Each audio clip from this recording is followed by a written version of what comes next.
Buenos días a todos asistentes a este noveno Expo Ciruelas Secas, organizado por Chile Prums. Al igual que el año 2020, fui invitado como expositor y esta vez voy a abordar el área comercial, la charla comercial. Esta charla tiene como nombre Tendencias y Potencial de Mercado. Un segundo y ya estamos partiendo.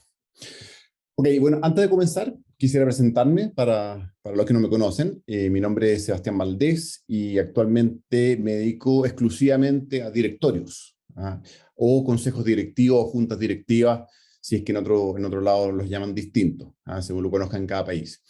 Hoy soy miembro independiente de Frutexa, que es una compañía, yo creo que conocida por todos. También soy vicepresidente del Grupo Agrolíbano, que es un grupo hondureño que tiene como 4.000 hectáreas y se dedica a melones, a semillas de sandía, a camarones y helechos, básicamente. También soy miembro del directorio de Pihuen y presidente de Chile Almonds, que es la nueva asociación gremial de productores de almendra de Chile. En el pasado también fui director de Piñada Rosa y también del gremio en Chilenat. Y en mi carrera como ejecutivo, como gerente, fui gerente de planificación y desarrollo de Empresas Lourdes, Viña Marandé. También fui gerente de administración y finanzas de Ardebirque, gerente de administración y finanzas y gerente general de La Rosa Sofruco y gerente general de Huertos del Valle. Ese es un poco mi currículum.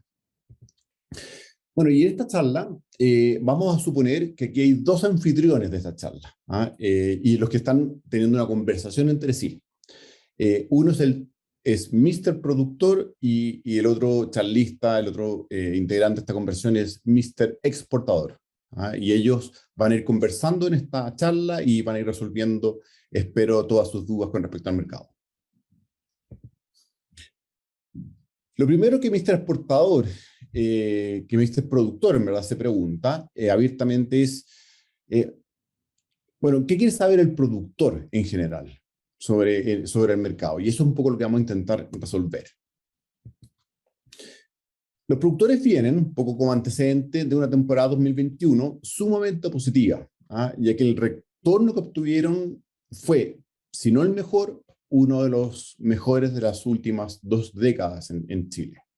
En el gráfico podemos ver la evolución del retorno productor para un calibre en particular, que es el 50-60, y ven como el año 2021 este alcanza 2,7, que fue casi el mejor para este calibre fue el del 2014, pero si uno toma la composición de calibres de cada cosecha, probablemente en el 2021 tuvimos el mejor retorno promedio a productor, probablemente histórico, o al menos de los últimos 20 años que tenemos ahí la muestra de información.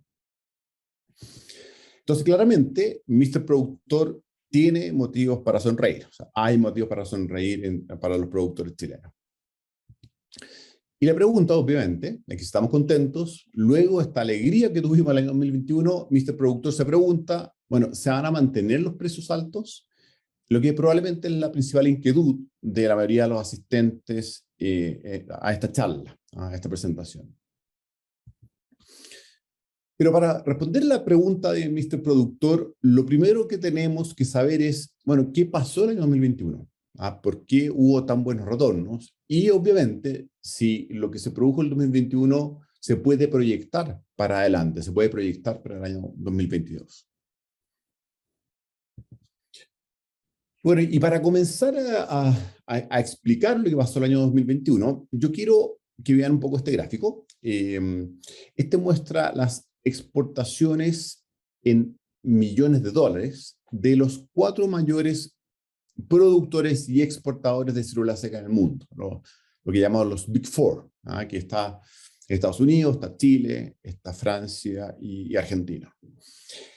En este gráfico se ven que están sumadas las exportaciones de cada uno de estos orígenes.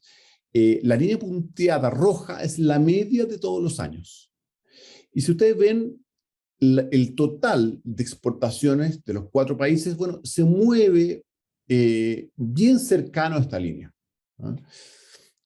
O sea, se han mantenido relativamente estables en el tiempo y además, si le sacáramos a estas exportaciones, las exportaciones entre países orígenes, por ejemplo, entre Argentina y Chile o entre Chile y Estados Unidos, probablemente tendríamos una cifra aún más estable, es un movimiento aún más estable en todos los años.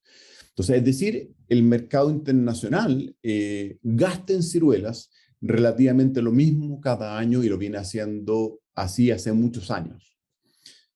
Por otro lado, tenemos otra línea, que es la línea verde, que eso es la línea de producción a un precio constante. O sea, para poder llegar a los dólares, lo que hicimos fue tomar un precio constante para todos los años y tirar la producción de estos cuatro países para las mismas temporadas. Este gráfico finalmente, ¿qué está indicando? Que el consumo o el gasto internacional en ciruela seca se mantiene estable.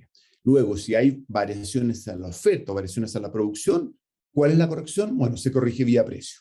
Entonces, ¿cuál es el principal tema? Que no podemos contar mucho con la demanda para aumentar precios en el futuro. Básicamente lo que tenemos es la oferta.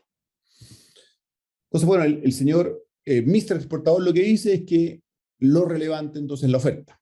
Analizando únicamente la oferta, vamos a poder predecir lo que va a pasar en el futuro con el precio.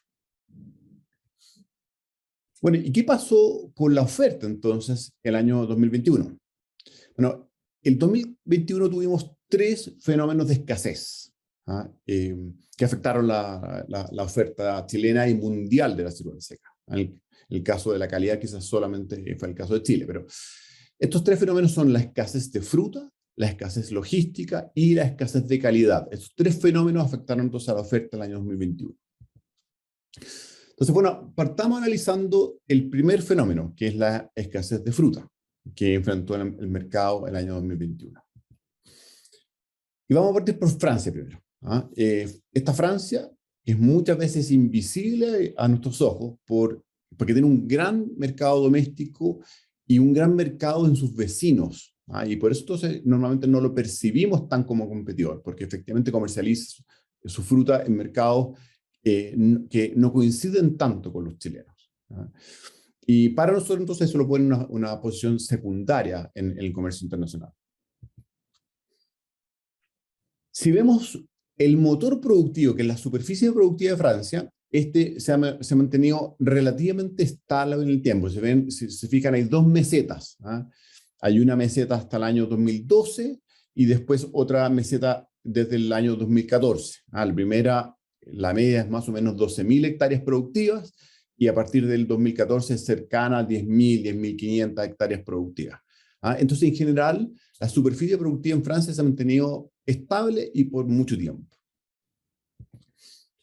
¿Y qué pasa con la productividad? Bueno, como todo producto agrícola, obviamente la productividad es más volátil y ha sido volátil en Francia. Vemos aquí que un poco en estos 20 años, la media más o menos está en 3,5 toneladas por hectárea, con un mínimo de 2,3 toneladas por hectárea en el 2011 y un máximo en el 2016 de 5,2 toneladas por hectárea.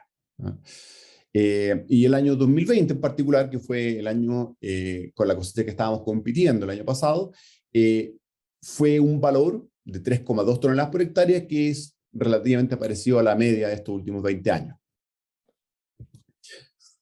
Si tomamos entonces estos dos fenómenos, en que básicamente la oferta se mantuvo estable con una leve caída, porque teníamos una media de 12.000 hectáreas en los primeros años y una media de 10.000, 10.500 hectáreas en los segundos, y con fluctuaciones en la producción, entonces podemos decir que la producción de Francia se ha mantenido relativamente, zigzagueando con una relativa tendencia a la baja. Viendo los mercados de Francia, los destinos para la ciruela francesa, podemos ver que los principales mercados son efectivamente sus vecinos. Tenemos España, Italia, bueno, Argelia, que es vecino vía mar, un vecino africano, Reino Unido, Bélgica y Alemania. Y un poco más lejos que eso, Holanda y Grecia, que están en la segunda frontera, por decirlo así. Entonces, solo dentro de estos 10 mercados, grandes mercados internacionales de Francia, China y Turquía son los países como que salen de este molde de ser vecinos. Y que justamente son los mercados a su vez de mayor crecimiento para Francia. Es decir, Francia solo hoy día crece a través, uno podría decir, de estos mercados. Quizá un poco España es una excepción, pero solo a través de China y Turquía, estos nuevos mercados, es que está empezando a haber cierto crecimiento en las exportaciones francesas que no sean vecinos. ¿Qué pasa con Argentina? Esta Argentina que parecía despegar en algún momento, pero que nunca terminó de despegar de alguna forma. Entonces, Argentina no despega, es el título. Y aquí vemos que efectivamente la superficie productiva de Argentina se incrementó muy fuerte, hubo un despegue muy fuerte de la superficie productiva entre el 2005 y el 2015, un poco más de, o una década de alto crecimiento. Después se ajusta y en los últimos años hemos tenido una superficie productiva argentina de 12.500 hectáreas más o menos, y estable. Pero el principal problema de Argentina está en esto. El gran talón de Aquiles de Argentina está en lo que vemos en el gráfico, en su alta volatilidad en la productividad. Argentina ha tenido constantes lagunas, mezclando años buenos para ellos, por supuesto estos niveles de productividad son bajos para Chile, pero buenos para ellos, con lagunas de baja productividad. Ahí está en rojo, ustedes pueden ver estas lagunas de baja productividad. Y que ha pasado que en los últimos 3 años Argentina ha estado metido en una laguna más larga de baja productividad. Esta ha sido la laguna más larga de baja productividad que ha tenido Argentina en los últimos 20 años. Entonces, mezclando las dos cosas, lo que podemos decir es que dada la volatilidad de su producción y una superficie productiva que se ha mantenido relativamente estable últimamente en 12.500 hectáreas, lo que podemos decir que Argentina es ciertamente el más volátil e impredecible productor y exportador y proveedor de ciruela seca dentro de los Big Four. Claramente esas son las conclusiones. Para contextualizar con el año 2021, bueno, el año 2020-2021, más o menos Argentina tiene 20.000 toneladas de producción. Los principales mercados de Argentina, bueno, aquí parecido a Francia, el principal mercado de Argentina es Brasil, que es su vecino, que concentra más o menos el 60% de las exportaciones en valor, en millones de dólares de Argentina, lo que es muchísimo. O sea, Argentina está muy, muy concentrado en este gran cliente que tiene en sus puertas. Bueno, ¿y qué pasa con California? Y ya el año pasado, los que vieron mi presentación, hablábamos del ocaso del oso californiano, y que habla un poco de este lento retiro de California como líder histórico de la ciruela en el mundo, más de un siglo como líder histórico. Y este retiro tiene un hito que lo marca muy profundamente, que es un punto clave de inflexión, que es el programa de arranque de plantaciones que impulsó el USDA, el Ministerio de Agricultura de Estados Unidos, el año 2001. Y este programa básicamente incentivó el arranque de plantaciones con el objetivo de tener un mercado más sano para los productores que se quedaran produciendo ciruela en Estados Unidos, poco para hacer sostenible el negocio de la ciruela seca para los agricultores, que no lo estaba haciendo hasta esa fecha. El programa de arranque de plantaciones fue el inicio de una caída continua en la superficie productiva de California, que el año 2020 entonces se encuentra California con 16.187 hectáreas productivas. Y claramente es la cifra más baja en décadas. Al igual que sus antecesores, que Francia, que Argentina, California también muestra volatilidad en su productividad. Quizá no tanto como que Argentina y no tanto tampoco como Francia, pero tiene esta volatilidad que es inherente, yo diría, a todo producto agrícola. Y eso hace que justamente el año 2020, que un poco fue la cosecha que compitió con la cosecha 2021 chilena, tuviese muy mal rendimiento. Ahí está en amarillo marcado años de baja productividad, y el año 2020 fue un año de baja productividad, básicamente, bueno, por la sequía que afectó a California y especialmente por las altas temperaturas que hubo en la época de prefloración en California. Entonces esto afectó fuertemente la productividad en California. Y ¿qué ha ido pasando? Por supuesto, con esa disminución tan grande en las hectáreas productivas, que fue casi se fue a la mitad en hectáreas productivas entre el 2001 y el 2020. Bueno, obviamente hay una caída entonces en la producción. Y el año 2020 vemos que tuvo California 51.891 toneladas métricas de producción, que fue una de las 3 menores producciones de los últimos 20 años en California. Ahora, por el lado del retorno del productor en California, vemos en el gráfico que el programa de remoción de plantaciones tuvo el efecto deseado por el USDA. Junto con la disminución paulatina de la superficie plantada, los retornos a productor comenzaron a subir a partir del 2001. Y si se fijan, comienzan a subir como en mesetas.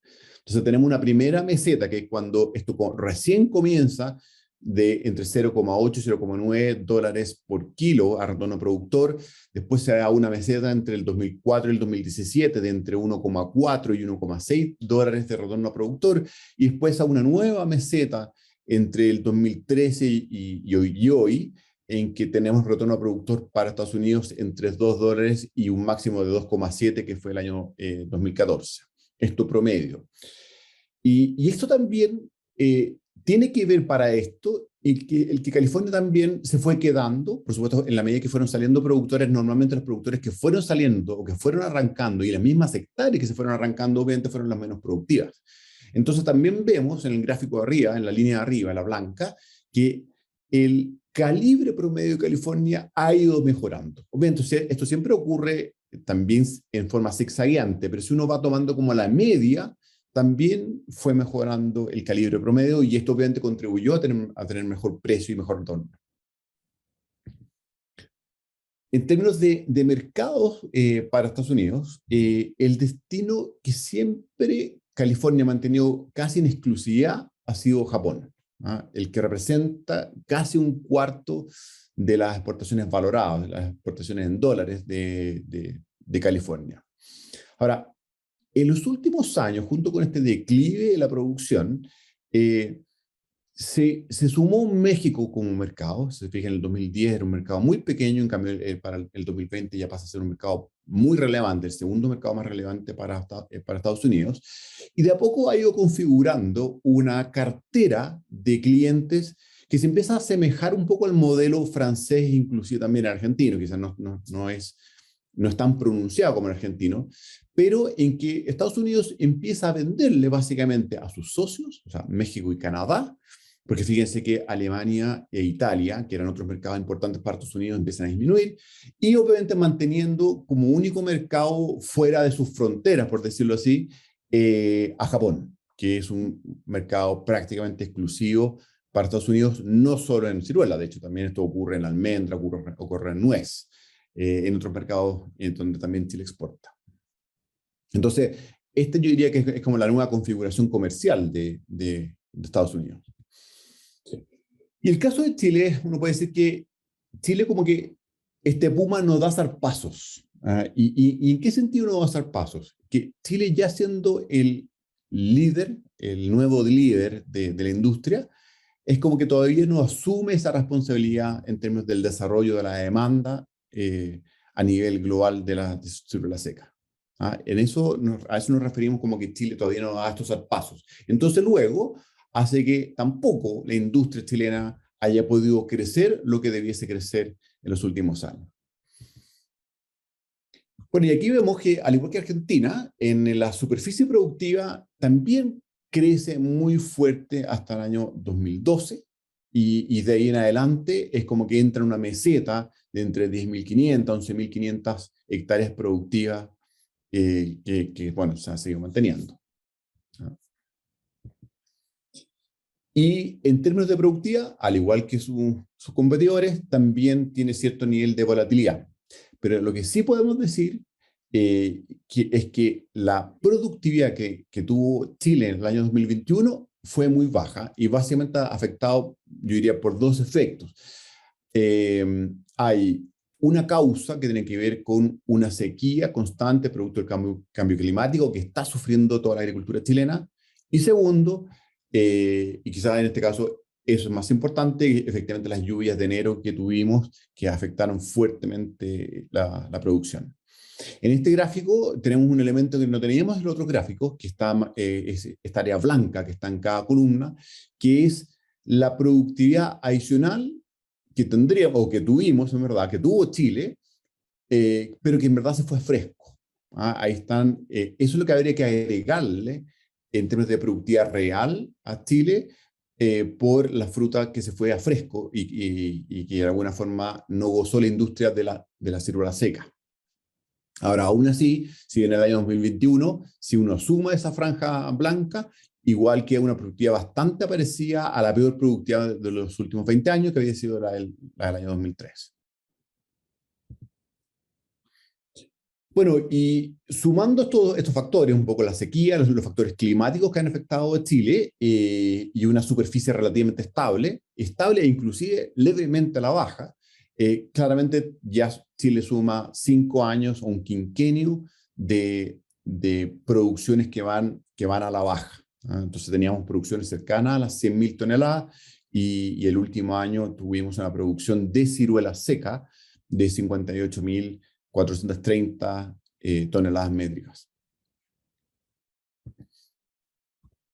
¿Qué ha pasado con los retornos en Chile? Un poco aquí para hacer la comparación con California y al igual que el año pasado, lo que hicimos fue ver el retorno chileno para los mismos calibres promedio de California. Y lo que vemos es que hasta el año 2008 más o menos, Chile se comportó muy parecido a California en términos de retornos, pero de ahí en adelante comenzó a haber un gap con la fruta californiana de entre 50, 60 centavos más o menos, eh, Chile por debajo de California. Y ese gap lo hemos mantenido casi todos los disculpen, casi todos los años, salvo el 2014 y el 2021, donde efectivamente tuvimos crisis de oferta muy fuerte a nivel mundial y Chile tuvo retornos de productor más parecidos a los de California. En términos de mercado, probablemente Chile es el origen más distinto entre los Big Four, entre los 4 mayores productores y exportadores.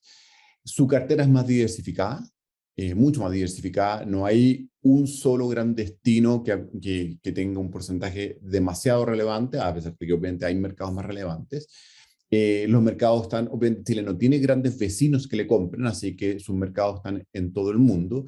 Y esta misma desventaja quizás de no tener vecinos grandes, también lo ha hecho tener la obligación de diversificar mercados en el mundo, y además la obligación se la ha hecho Chile mismo, porque efectivamente en la medida que fue aumentando su producción hasta el año 2017, se fue obligando a generar mercados en todo el mundo. Y hoy día ciertamente Chile entonces es el origen más diversificado en términos de mercado.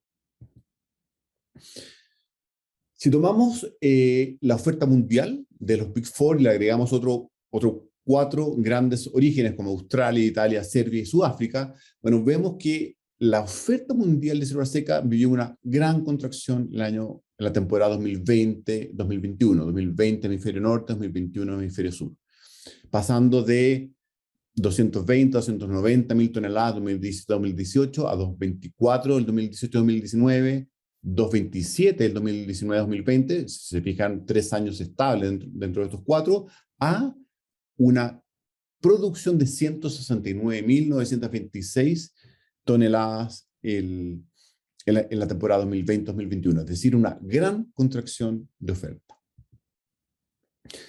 Y si miramos hacia atrás, los 4 grandes, bueno, podemos decir que esta contracción de oferta es la más grande desde el 2004-2005, que esa fue otra temporada de una gran contracción, básicamente por una caída muy fuerte en California. ¿Qué ha pasado con los inventarios en base a esto? Bueno, los inventarios han caído fuertemente y hoy día están a niveles inferiores incluso a las temporadas 2013, 2014, 2014, 2015, que vimos que efectivamente había habido una caída o una contracción muy fuerte en la oferta. Entonces, efectivamente, estamos en un escenario histórico en cuanto a bajo nivel de inventarios. Y este bajo nivel de inventarios obviamente se tradujo en la temporada 2020-2021 en alto precio. ¿Ah? Aquí tenemos un gráfico que muestra los inventarios a nivel mundial y el precio FOB del calibre 50-60 en dólares por kilo. Ahí vemos cómo efectivamente con los inventarios que habían a nivel mundial en la temporada 2020-2021 tuvimos un peak súper fuerte de 3,9 dólares en términos de precio FOB. Entonces, grandes conclusiones del efecto que llamamos la escasez de fruta. Primero, entonces, la temporada 2020-2021 sumó dos desastres climatológicos que determinaron la peor producción global desde la temporada 2004-2005. California sufrió con las sequías, como ya hablamos, especialmente con las altas temperaturas en su periodo prefloración, y Chile sufrió las inesperadas y abundantes lluvias que cayeron en enero en la región metropolitana y O'Higgins especialmente, que es una zona muy productiva. Y también habíamos hablado algo de que también Chile ya viene con varios años de sequía seguidos. Con la oferta de superficie productiva y la demanda por ciruela seca prácticamente estancadas, entonces las mermas en productividad inherentes a las catástrofes climáticas produjeron el alza abrupta en los precios internacionales. Un poco esas son las grandes conclusiones de este fenómeno de la escasez de fruta. Vámonos a la escasez logística. En la temporada o desde el COVID, el mundo está viviendo el mayor paro logístico de la historia, inclusive mayor al que hubo en la Segunda Guerra Mundial. Es decir, estamos pasando por un periodo histórico en términos de problemas logísticos, problemas para colocar el producto en otro lugar. Y este reloj logístico pre-COVID permitía, bueno, siempre abastecer en cantidad y en oportunidad al consumidor. ¿Ah? Teníamos fruta que salía de nuestros huertos, que luego era embarcada a los destinos. En el mercado de destinos esto tenía sus centros de distribución, sus centros de mayoreo, que finalmente vía una serie de transportistas e intermediarios llegaba finalmente a la puerta del consumidor, y esto funcionaba bastante bien. ¿Ah? Y esto ya es un reloj que estaba bastante aceitado.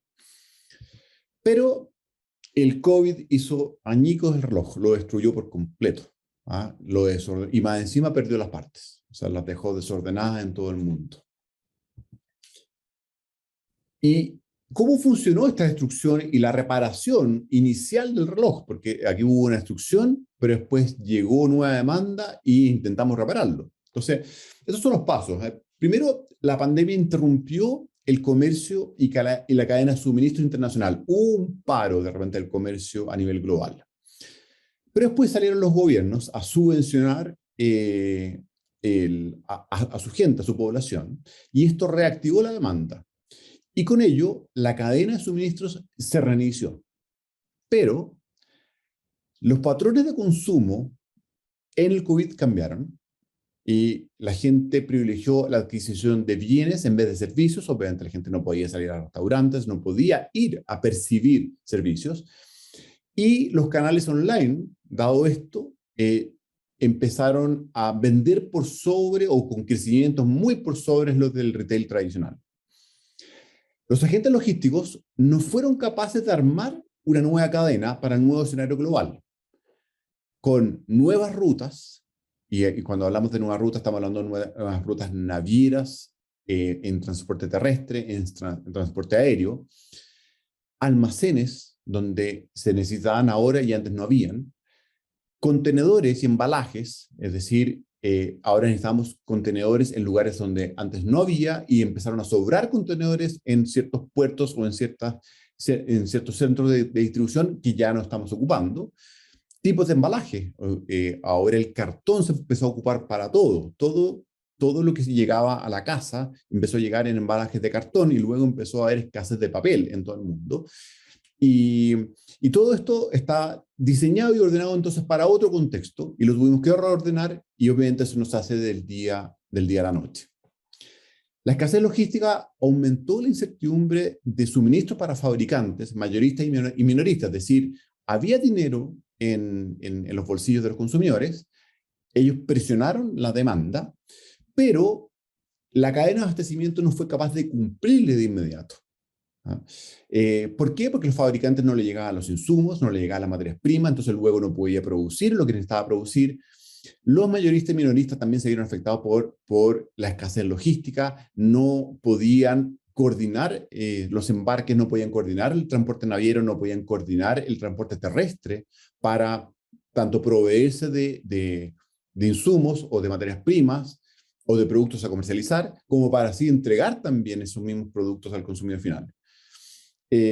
Entonces, finalmente, todos estos agentes de la cadena de suministros lo que hicieron, presionados por no tener, por un consumidor que quería productos y ellos de poder tenerlos en sus inventarios en los tiempos habituales, bueno, empezaron a presionar la cadena de abastecimiento para contar con inventarios de seguridad. La presión de la demanda sobre una capacidad de fabricación y distribución a media máquina, entonces empujó los precios al alza. O sea, aquí hubo un efecto de corte de oferta por, eh, por el corte de la cadena de suministros. Y aquí tenemos algunas cifras. Aquí podemos ver, por ejemplo, que los barcos portacontenedores totales aumentaron solo levemente, aumentaron un 3%. Su capacidad en miles de TEUs, el TEUs es un contenedor de 20 pies, es una unidad equivalente, también aumentó solo un 6,5% entre el comienzo del comercio de la pandemia, que lo podríamos identificar en junio del 2020 y diciembre del 2021. Los portacontenedores celulares, que un poco son los barcos más modernos, que tienen esta configuración para ordenar los contenedores, también solo aumentaron un 3,4% y su capacidad un 6,6%. Y aquí podemos ver ya indicadores que nos hablan de escasez. Los barcos celulares inactivos comercialmente, esos que estaban un poco en espera a ser arrendados, pasaron de 3,75 a solo 50, es decir, bajaron en un 86,7%. La capacidad de esos contenedores bajó en un 91%. Y la capacidad inactiva sobre el total de la capacidad instalada pasó de un 7,9% a un 0,7%, es decir, bajó en un 91%. Los barcos nuevos que se empezaron a mandar pasaron de 308 a 718. ¿Ah? Los barcos nuevos entregados pasaron de 135 a diciembre a 153. Y los barcos eliminados, ya casi no empezamos a eliminar barcos, ¿ah? Y cayeron de 101 a 19, es decir, 82 barcos menos. Los barcos nuevos ordenados, por el otro lado, en el año pasaron de 114 en el 2020 a 556 el 2021 en un año. Y esto es uno de los indicadores más claves. El arriendo de un barco de 8.500 TEUs pasó de $13.000 diarios a $135.000 diarios, es decir, un aumento casi del 1.000%. Las tarifas navieras obviamente se multiplicaron por 5, y ahí vemos este indicador que es el SCFI, que es el del puerto de Shanghai, pasó de una media de 1.000 por mucho tiempo a casi $5.000 por flete. Aquí obviamente hay fletes cortos, cortos y fletes largos, ¿no? Y bueno, y también lo podemos ver a nivel de las utilidades de las navieras. Las utilidades de las navieras se habían mantenido con ingresos operacionales muy bajos y muchas veces con pérdidas muchos años. Y vean cómo desde el segundo trimestre del 2020 el margen operacional de las navieras empieza a aumentar radicalmente para llegar a un 56,1% de margen operacional el tercer trimestre del 2021. O sea, cifras astronómicas. A su vez, también el precio del petróleo, desde que empezó la pandemia, fíjense cómo aumenta. Estos son precios del petróleo que se ocupa para las navieras, y todas subiendo mucho desde junio del 2020. Y bueno, ¿qué pasó entonces con la ciruela? Bueno, el precio internacional de la ciruela, ya vimos que por un efecto oferta, pero claramente también por un efecto logístico, porque el efecto logístico lo que hizo fue ponderar aún más la escasez de fruta. ¿Ah? De alguna forma fue un multiplicador de la escasez. ¿Ah? Y eso hizo que a partir de junio del 2020, y yo diría en verdad, sobre todo en marzo del 2021, hubiese un alza muy fuerte en precios. Y esto que le ocurrió a la ciruela, no solo le ocurrió a la ciruela, también le ocurrió a otros productos, ¿ah? Como la almendra, como la nuez, tanto americana como chilena, y la almendra tanto americana como chilena. Entonces, ahí uno puede ver que este efecto no fue solo para la ciruela, sino que fue básicamente para todos los alimentos no perecibles. ¿Ah? Todo esto aumentaron, qué sé yo, la almendra, 80 centavos, $1, la ciruela probablemente también de ese orden, y la nuez del orden de 30 o 40 centavos probablemente aumentó solo por efecto logístico. Bueno, ¿y qué pasó con la calidad? Bueno, la calidad ciertamente fue peor el año 2021. ¿Ah? Aquí tenemos una gráfica que me la entregó Frutexa, porque le agradezco eso, y ustedes vean cómo la cantidad de descartes se dobló, la cantidad de basura se dobló y hubo claramente mucho menos fruta disponible para comercializar, a pesar de que los controles fueron bastante más permisivos para el año 2021. Pero, ¿qué es lo que sucede? Como decía el indio, si mercado caliente, calidad no problema. Cuando el mercado está caliente, consume lo que sea. Y ahí la calidad claramente pierde, pierde relevancia versus la calentura del mercado. ¿Qué se viene para el 2022? Bueno, primero podemos decir que las temporadas que vienen no se ven cambios en la productividad. O sea, en la producción, en la superficie productiva global, vemos que es más, que va a caer levemente. Entonces no tenemos un efecto que nos diga va a haber más oferta por la superficie productiva.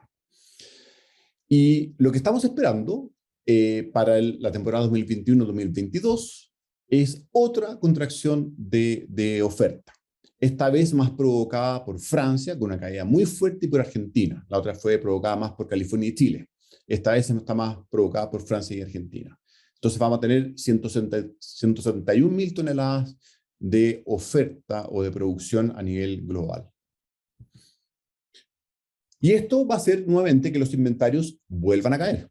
¿Ah? Y ya estamos esperando entonces inventarios para el 2021, 2022 y 2022, 2023 del orden de 60.000 toneladas y 56.000 toneladas, inventarios históricamente bajos.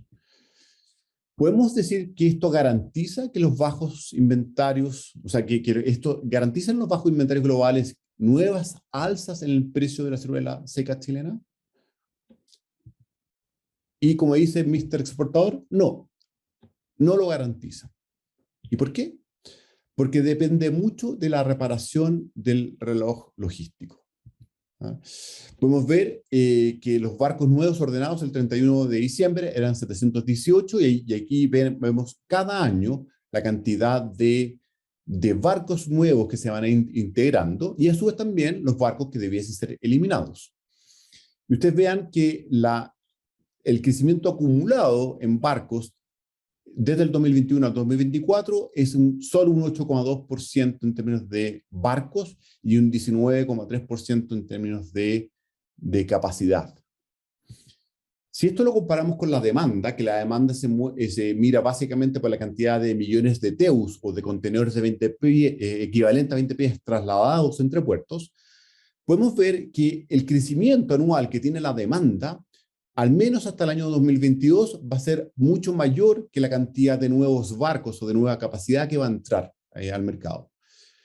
Y esto se subsana recién el año 2023 y no por completo. O sea, podríamos decir que la escasez logística se va a mantener hasta el año 2023. El año 2023 debiésemos empezar a ver normalidad.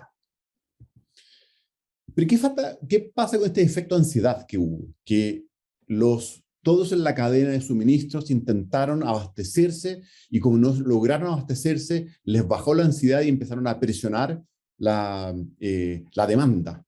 Empezaron a presionar a su cadena de abastecimiento para que les trajera producto. Bueno, si vemos los otros productos que no son la ciruela, ya vemos que a partir de noviembre, diciembre, muchos de ellos han comenzado a caer. ¿Por qué? Los inventarios finalmente llegaron a destino, empezaron a estoquearse en los mercados de destino y luego eso hizo que volviera una suerte de tranquilidad y que los precios comenzaran a bajar. Lo vemos en la almendra, donde hay inventarios muy fuertes y les está costando mucho colocar la almendra en Estados Unidos, y lo vemos fuertemente en la nuez. Por suerte, no en la ciruela seca, porque efectivamente la ciruela seca está con un fenómeno de oferta muy relevante, muy importante. Estamos con muy bajos inventarios. Entonces, en definitiva, la temporada 2020-2021, la industria de la ciruela seca se desarrolló en un escenario de escasez de fruta, que hizo entonces que los precios subieran. Pero además enfrentó la peor escasez logística de la historia, lo que hizo que el alza fuese mayor y más abrupta, ignorando incluso la escasez de calidad en la fruta. La temporada 2021-2022 se inicia con las cosechas de California y Francia muy caídas y las expectativas de una magra cosecha en Argentina, lo que revive el escenario de escasez de fruta de la temporada anterior. La entrada en operación de nuevos barcos es insuficiente para cubrir la mayor demanda por transporte de bienes que ha supuesto la pandemia, por lo que al parecer nos veremos enfrentados nuevamente a un escenario de escasez logística. Sin embargo, esta vez el mundo tiene mayor certidumbre sobre el comportamiento del consumo en pandemia y el efecto ansiedad de los compradores probablemente no se repetirá con igual fuerza que la temporada anterior. Es decir, vamos a tener el efecto de escasez logística, pero la cadena de suministros ya aprendió a vivir con ella. O sea, ya saben que tienen que pedir con un mes más de antelación, ya saben qué inventarios deben tener, de alguna forma la cadena de suministros ya aprendió. Y por ello, es bien probable que los precios sigan altos, pero no hay mucho margen para abruptas nuevas alzas. Entonces podemos decir que el productor, Mr. Productor, puede seguir siendo feliz porque los precios van a seguir altos, pero ojo que no podemos esperar que el mercado sea tan bullante para el futuro, porque de alguna forma el mercado ya aprendió a vivir con COVID. Bueno, esa es mi presentación. Les agradezco mucho la atención y espero que disfruten este congreso de la Expo Ciruelas Secas del año 2022. Muchas gracias.